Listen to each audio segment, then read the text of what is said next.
Hello viewers, আসসালামু আলাইকুম। Realme নিয়ে আসতে যাচ্ছে নতুন একটা স্মার্টফোন, যেখানে থাকতেছে 6300 mAh এর ম্যাসিভ একটা ব্যাটারি, থাকতেছে ইউনিসিকের T7250 মতো একটা প্রসেসর, 120 Hz এর রিফ্রেশ রেট, IP64 এর রেটিং। হ্যাঁ, আমি কথা বলতেছি রিয়েলমি C71। তো দেরি না করে চলুন শুরু করা যাক আজকের ভিডিও। বাট ফার্স্ট, এই ফোনে যদি আমরা লুকস আর ডিজাইনের কথা বলি, 14,000 টাকা বাজেটের ভিতরে 4GB র্যামে এই ফোনের যে ডিসপ্লে অর্থাৎ যে ডিজাইনটা প্রোভাইড করছে, এটা কিন্তু আসলে অসাধারণ।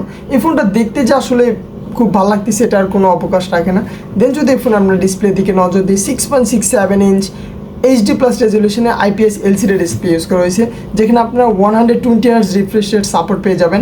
725 নিট পিক ব্রাইটনেস দেওয়া আছে, আর এখানে প্রোটেকশন হিসেবে দেওয়া আছে আর্মোর্ড শিল্ড গ্লাসের প্রোটেকশন। সো ওভারঅল বলতে গেলে এই ফোনের 14,000 টাকা বাজেটের ভিতরে এই ডিসপ্লে থেকে আর ভালো কিছু আশা করা যায় না। দেন যদি এই ফোন আমরা ক্যামেরার দিকে নজর দিই, রেয়ারে dual camera set up use করা হয়েছে। মেইন ক্যামেরা হচ্ছে 50 মেগাপিক্সেল, দেন একটা সেন্সর ইউজ করা হয়েছে যেটা আবার কোনো কাজের না।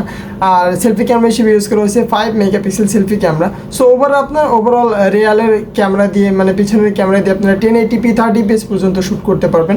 দেন যদি এই ফোন আমরা ব্যাটারির কথা বলি, যেটা খুবই ইম্পর্টেন্ট, এই ফোনটাকে বেশি হাইলাইট করে, এখানে 6300 mAh এর ম্যাসিভ একটা ব্যাটারি পেয়ে যাইতেছেন।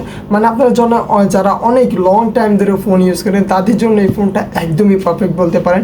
45 ওয়াটের চার্জার পেয়ে যাবেন এই ফোনের সাথে। আর এখানে প্রসেসর হিসেবে দেওয়া আছে ইউনিসেকের T7250 মতো একটা প্রসেসর, যার আন্তর্জাতিক স্কোর মানে 2,70,000 মতো।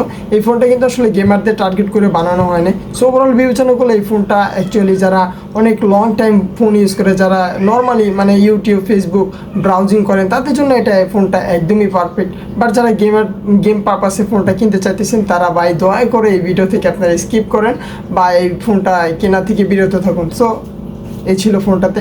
আর এখানে LPDDR4X এর র্যাম ইউজ করা হয়েছে, স্টোরেজ টাইপ হচ্ছে UFS 2.2। আর ওভারঅল বলতে গেলে